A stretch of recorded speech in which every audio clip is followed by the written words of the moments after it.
Bismillahirrahmanirrahim.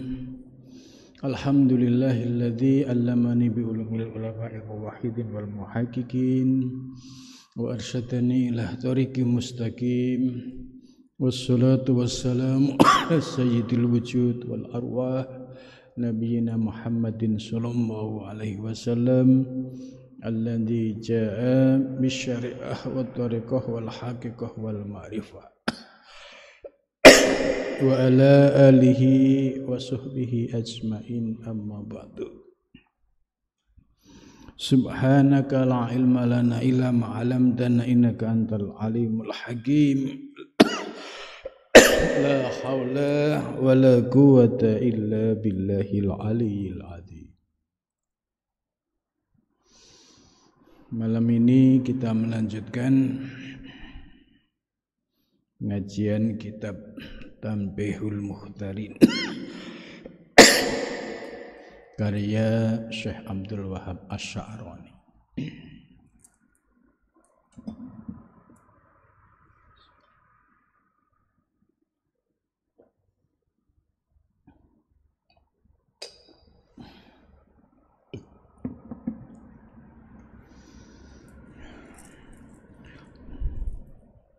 Pembahasan malam ini yaitu bagian ke-50 dari keteladanan akhlak para sufi yang sholihin.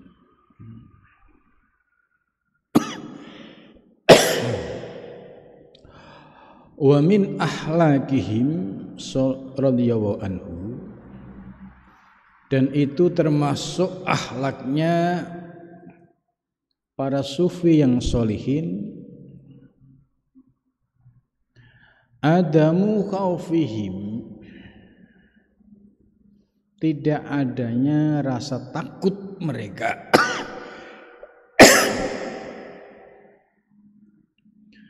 min diya'i dzurriyyatihim, dari meninggalkan keluarganya, mimba'dihim, sesudahnya.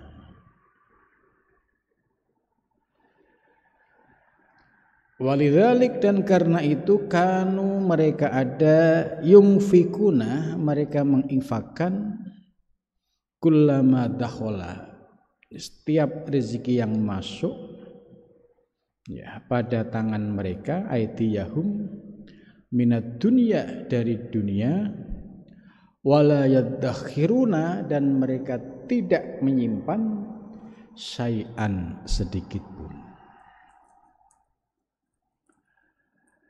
Pembahasan tema ini cukup menarik ya, yaitu untuk mengetahui bagaimana akhlak para sufi yang sholihin, di mana dalam menghadapi situasi yang melekat pada dirinya, yaitu berkaitan dengan keluarganya. Maka akhlak mereka dijelaskan di sini, ada mukhaufihim, tidak ada rasa takut bagi para sufi yang sholihin terkait dengan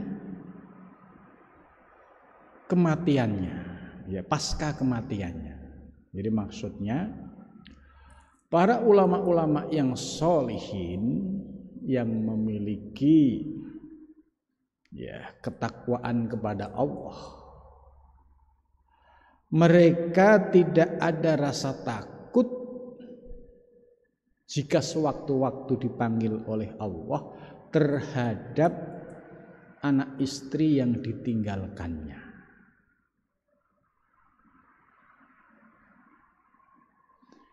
Kenapa tidak ada rasa takut? Karena sudah yakin kepada Allah bahwa setiap manusia sudah dijatah rizkinya oleh Allah. Setiap anak sudah punya jatah rezeki. Maka tidak perlu dirisaukan. Nah, sedangkan ada orang yang takut, ya, bagaimana anak saya nanti, ya, bagaimana masa depan mereka. Nah, rasa takut yang seperti ini menurut pandangan para sufi yang solihin pertanda belum percaya dengan ketetapan Allah Subhanahu wa ta'ala, belum percaya bahwa Allah akan mencukupi seluruh hamba-hamba. Nah, disinilah menunjukkan bahwa sikap orang-orang yang dekat dengan Allah itulah khaufun alaihim, tidak ada rasa takut bagi mereka, walahum yahzanun, dan juga tidak ada rasa sedih.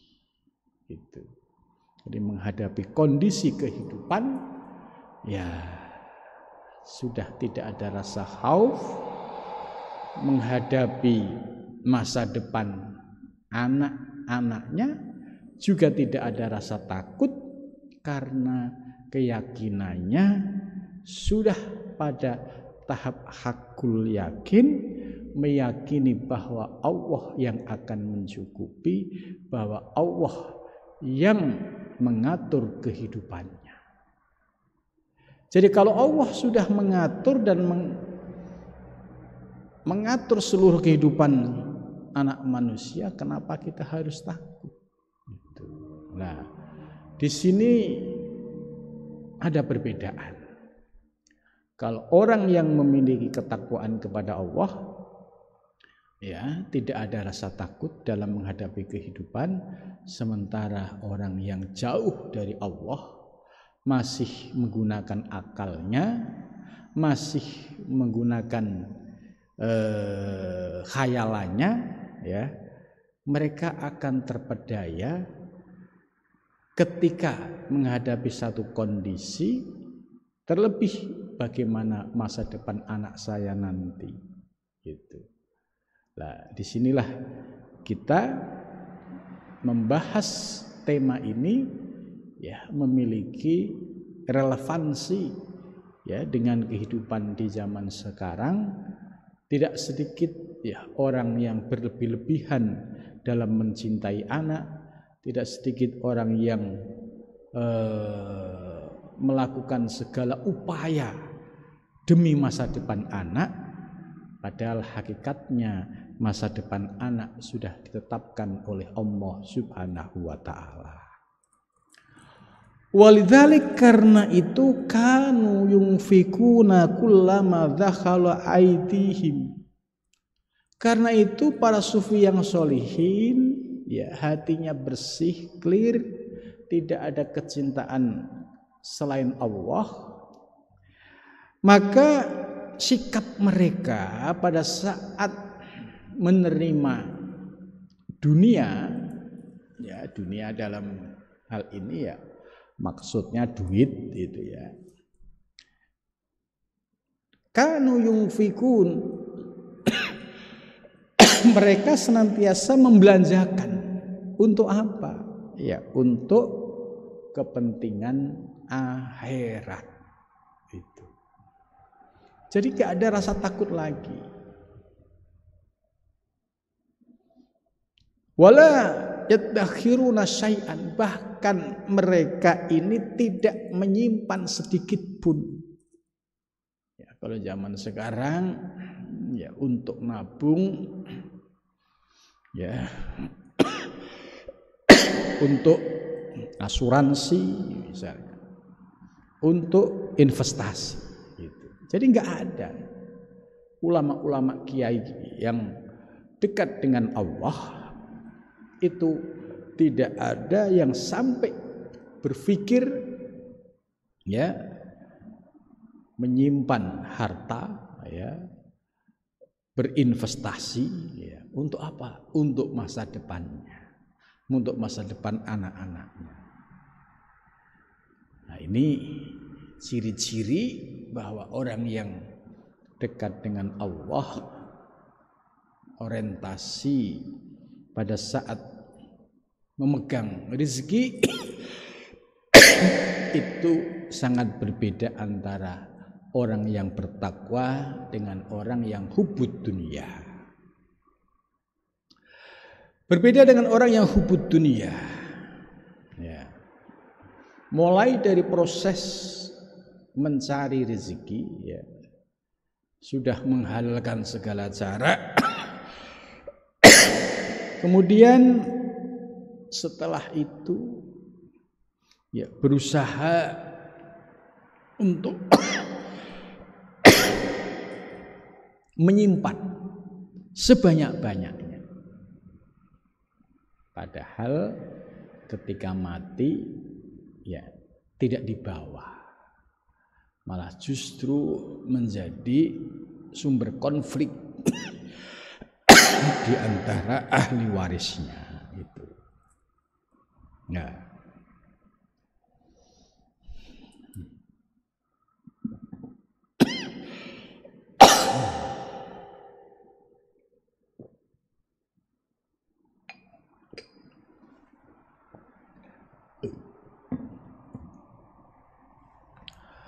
lanjutannya, walau annahum khafu, ya, seandainya para ulama-ulama sufi yang sholihin itu khafu, ya, mereka muncul rasa takut, rasa khawatir, ya, bagaimana anak saya nanti, gitu, ala dzurriyyatihim, atas anak cucunya, ad-diya'a, yaitu pada saat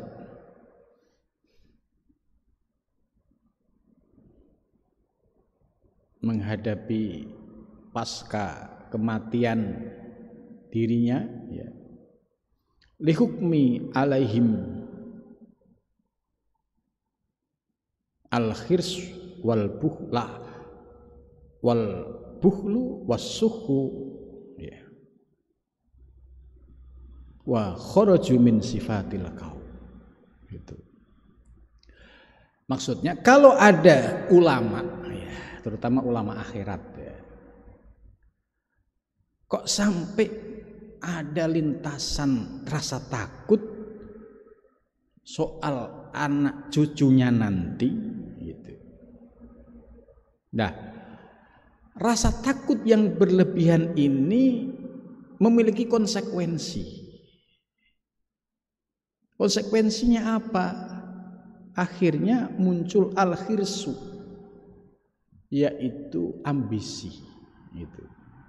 Artinya menghalalkan segala cara bagaimana supaya mendapatkan duit sebanyak-banyaknya. Ini al-khirsu, ambisius. Wal bukhlu, dan ketika sudah mendapatkan rezeki semakin sulit untuk keluar. Jadi yang ada, ya, ditumpuk-tumpuk, disimpan-simpan, dijadikan investasi dengan dalih ini untuk investasi anak-anak nanti. Wasuhu, dan semakin kikir, ya.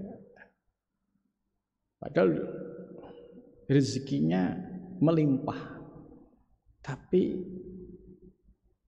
melihat sekelilingnya, ya, tidak memiliki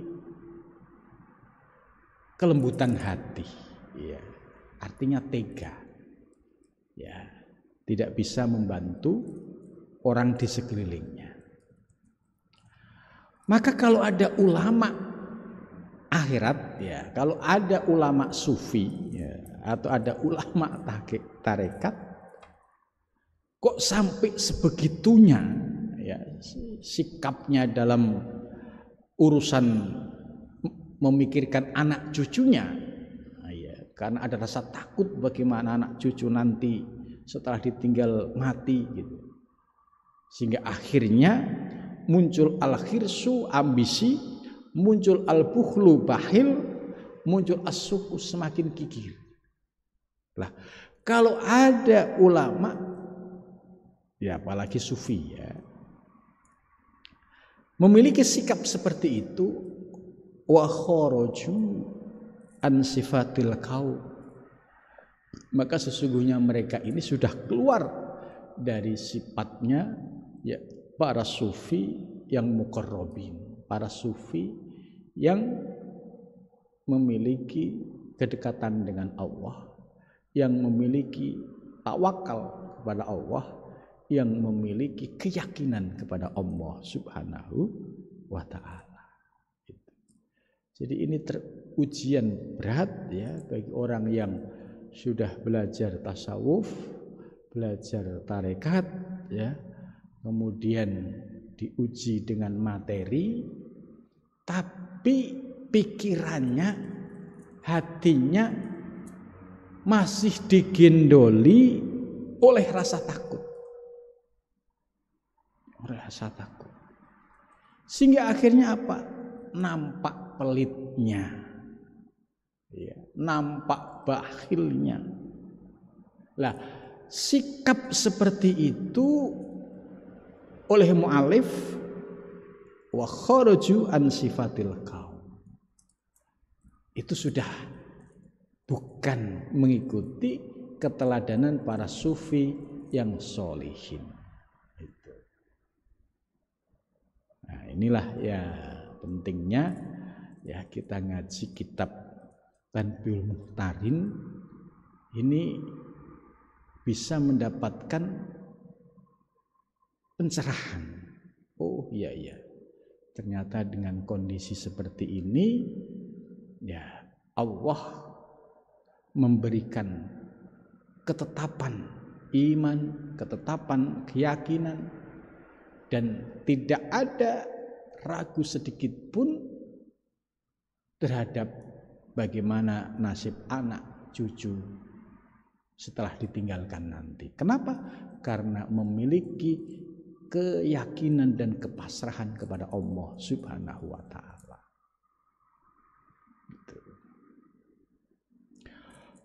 Waqad warada fil hadis marfu'an, dan telah ya dijelaskan di dalam hadis ya berupa hadis marfu', al waladu mabkhalatun masbanatun,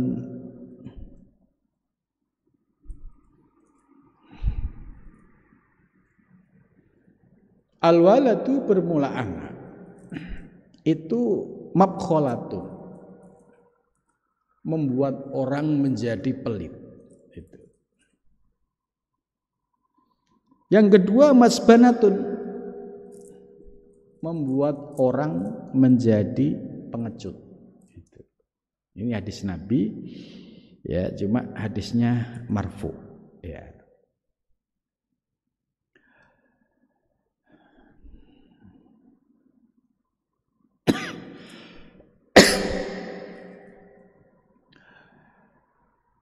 Kita bisa melihat ya kondisi orang yang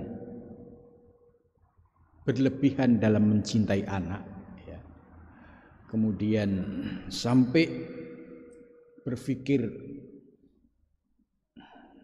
tentang masa depan anaknya. Maka dampak dari sikap seperti ini yaitu munculnya sifat pelit. Yada'u abahu bahilan, menyebabkan bapaknya ini menjadi pelit.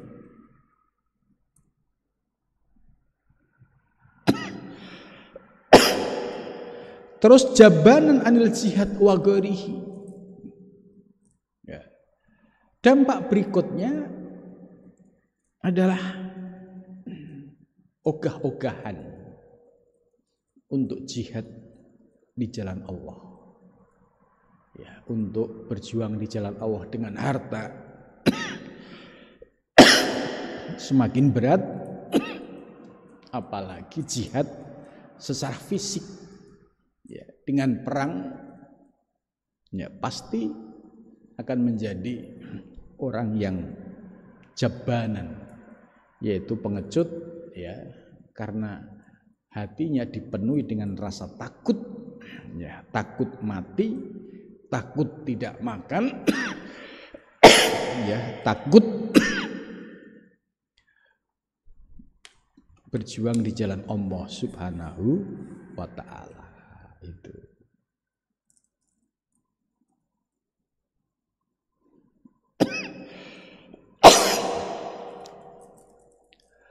Kemudian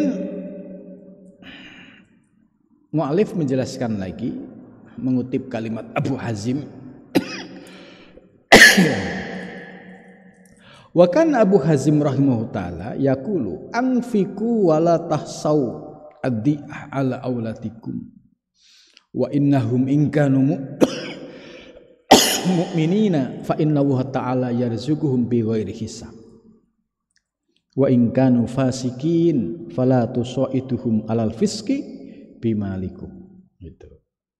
Jadi Abu Hazim ini punya makalah.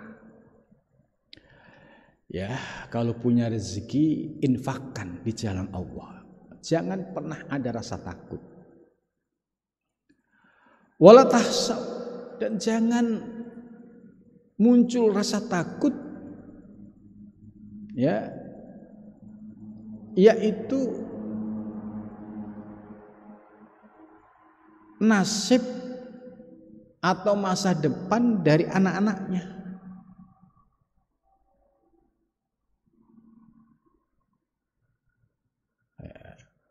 Kenapa enggak boleh takut? Ya karena keyakinan kepada Allah bahwa Allah yang mencukupi, Allah yang mengatur rezeki sudah tahqiq. Sehingga tidak ada keraguan sedikit pun.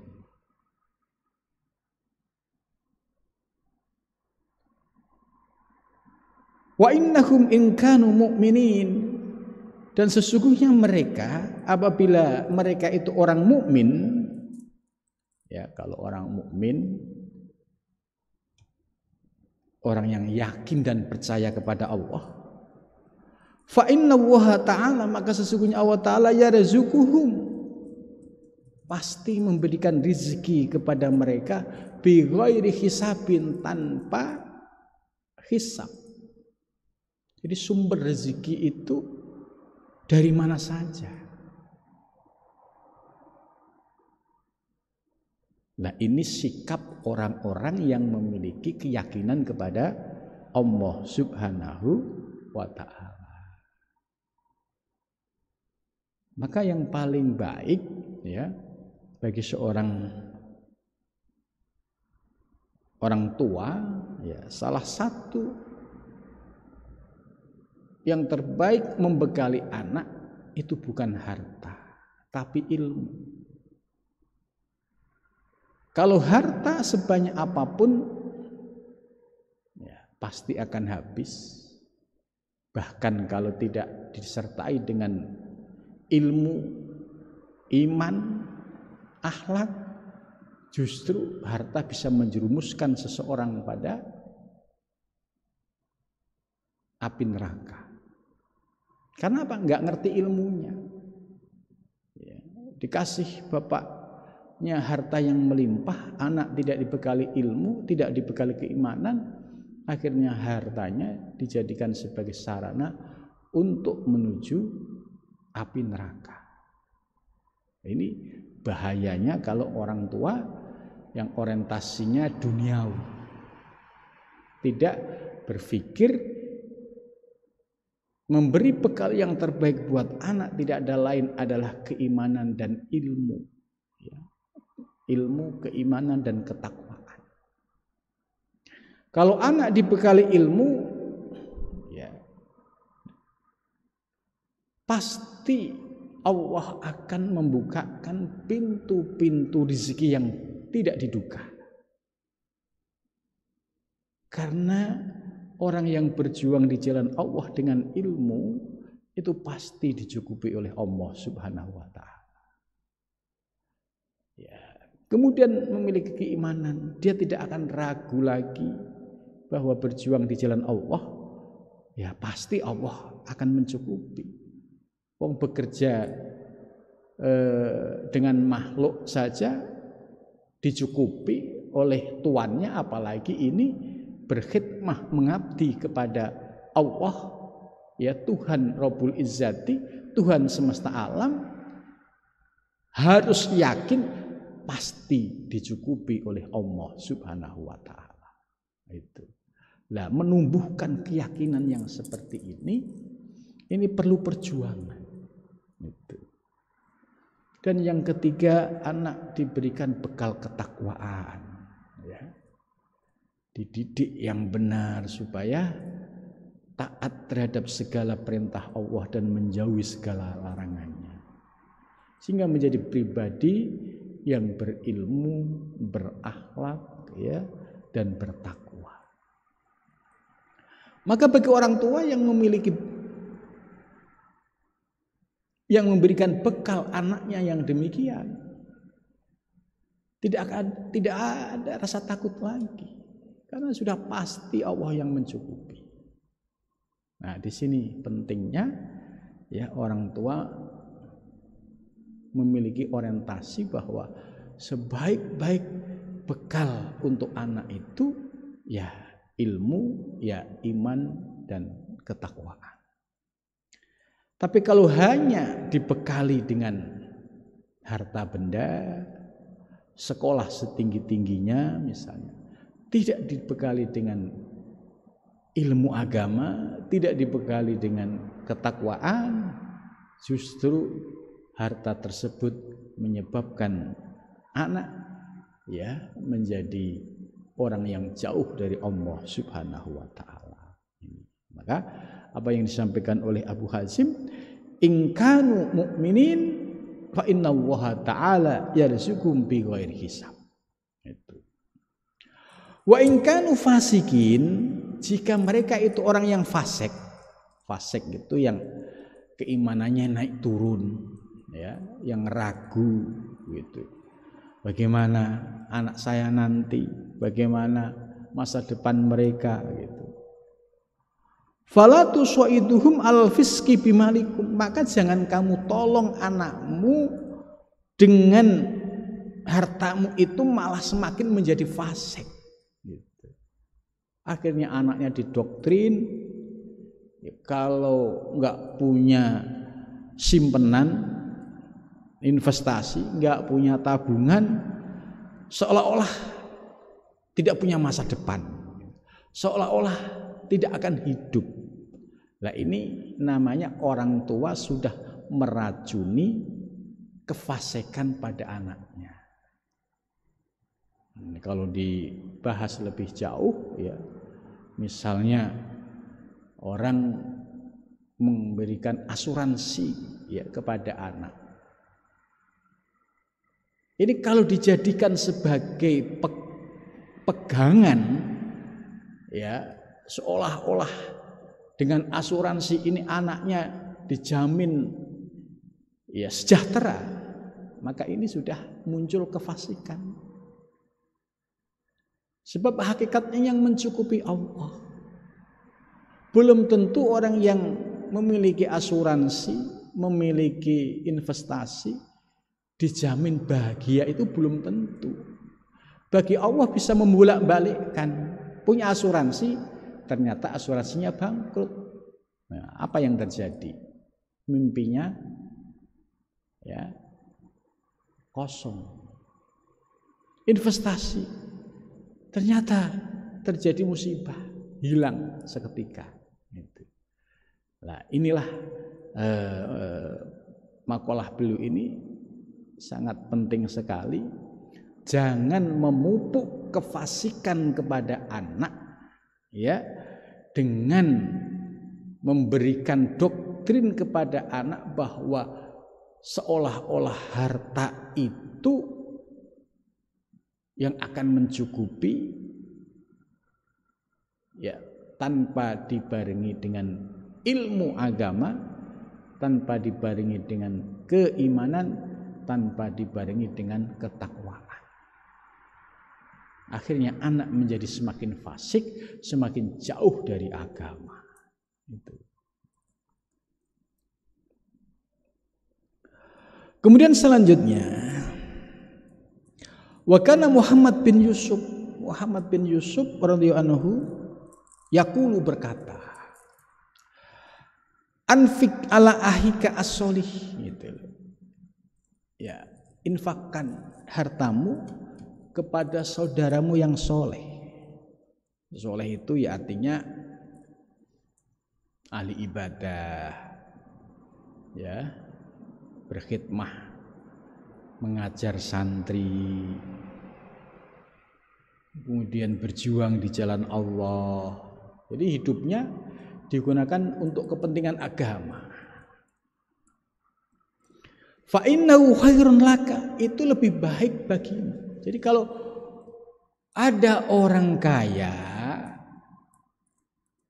ya, kemudian supaya harta kekayaannya itu bermanfaat, ini menurut nasihat Syekh Muhammad Yusuf, infakkan kepada saudaramu yang solih, yaitu orang-orang yang berjuang di jalan Allah Subhanahu wa ta'ala. Ini fa innahu khairun laka min warasatika. Ini lebih baik, ya, bagimu daripada, ya, untuk diwariskan. Sebab dengan diinfakkan kepada orang yang soleh, ya secara otomatis akan menjadi nilai ibadah, sebab ya akan digunakan untuk, ya, ketaatan kepada Allah Subhanahu wa ta'ala. Itu. Fa inna yad'u laka wa anta, karena pasti orang-orang soleh yang ketika diberikan rezeki, ya, itu pasti akan mendoakan, ya, mudah-mudahan Bapak diberikan rezeki yang berkah, ya, yang tambah sukses. Itu. Ini manfaat ketika, ya, seseorang memberikan harta kepada orang soleh. Kita kecipratan doanya. Itu.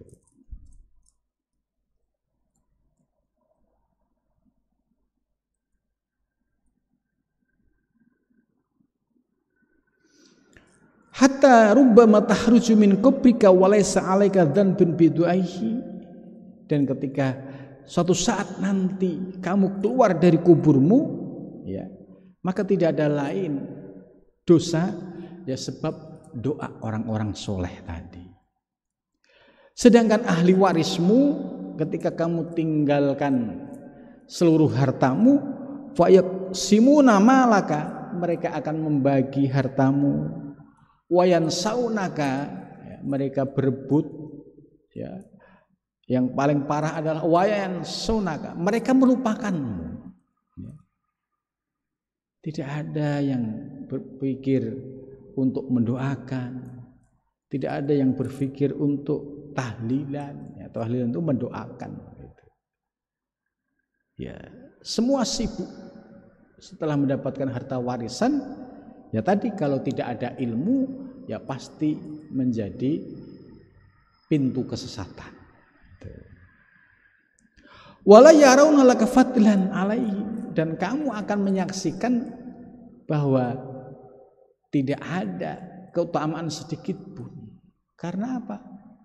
Ya akhirnya buat berebut. Gitu. Wa yaqulun, dan mereka berkata, innallaha ta'ala ja'ala lana dzalik. Gitu.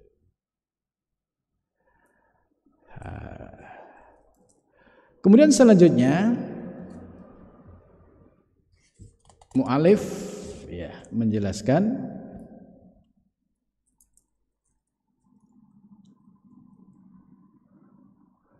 wa kana Yahya bin Mu'ad radhiyallahu anhu yaqul, Yahya bin Mu'ad radhiyallahu anhu berkata, yakhafu ahaduna min fadhihatid dunya wa fakriha wa la yakhafu min fadhihatil akhirah wa fakriha. Ma'ana faqrul insan minal a'mal sholihah fil akhirah yakunu lahu asyaddu hajran minan nas. Summa yaqulu fa bi'sa ma fa'alna wa kana radhiyallahu anhu yaqul inhum in hamman nafaqah wal aql was sarab qad man aqul balaghafilin an kulli khair wala dirhamun wahidun yatashaddaqu bil insan fi hayati khairun lahu min alfi dinarin ba'da mautih. Jadi ini Yahya bin Mu'ad ya ini menyampaikan. Jadi dia sangat khawatir ya ada orang yang tidak pernah takut ya ketika dirinya tidak memiliki bekal untuk akhirat. Itu. Kebanyakan orang itu ya kalau megang duit ya dia akan senang, bahagia. Tapi ketika tidak punya duit ya, dia akan sedih. Nah, yang dikhawatirkan yaitu orang tidak punya bekal akhirat ya itu tidak punya kesedihan gitu. Padahal ketika seseorang ya diuji dengan kefakiran akan tetapi memiliki keimanan yang kuat dan istiqomah melaksanakan ibadah untuk fil akhirah, kepentingan akhirat, maka ini lebih baik ya bagi seseorang. Sebab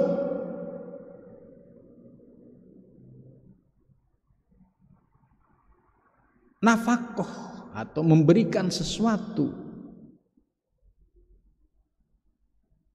kepada seseorang ya yatasaddaqu bihil insan fi hayatihi. Jadi pada saat dia memiliki harta banyak kemudian sedekahnya juga kenceng ya, ini lebih baik daripada dia sedekah 1000 dinar tapi setelah mati gitu. Nah ini kan ya sebuah penyesalan ya. Pada saat diberikan kaya raya sulit untuk sedekah, tapi setelah kematian pengennya semua hartanya disedekahkan, tapi sayangnya mereka sudah mati. Nah, dari penjelasan ini ya mu'alif memberikan peringatan kepada kita ya, artinya kita bisa belajar bahwa keyakinan kita kepada Allah jangan sampai goyah sedikit pun dalam menghadapi keadaan. Yakin bahwa Allah akan mencukupi, begitu juga kepada anak cucu kita ya, karena Allah yang menciptakan, maka Allah yang mengatur dan Allah yang mencukupi. Maka dengan keyakinan seperti ini kita tidak akan tertipu ya, sehingga akhirnya tadi dijelaskan di awal kalau kita memiliki rasa takut yang berlebihan, akhirnya kita menjadi orang yang al-khirsu, yaitu ambisius, menghalalkan segala cara, kemudian al-bukhlu, menjadi orang yang bakhil, kemudian as-suhu, menjadi orang yang gigir. Ini dampak dari rasa takut yang berlebihan terhadap dunia. Padahal Allah sudah menjamin rizki semua makhluk yang ada di alam semesta ini. Mudah-mudahan kita diberikan ketetapan iman ya, dan diberikan istiqomah ya, berjuang di jalan Allah Subhanahu wa ta'ala.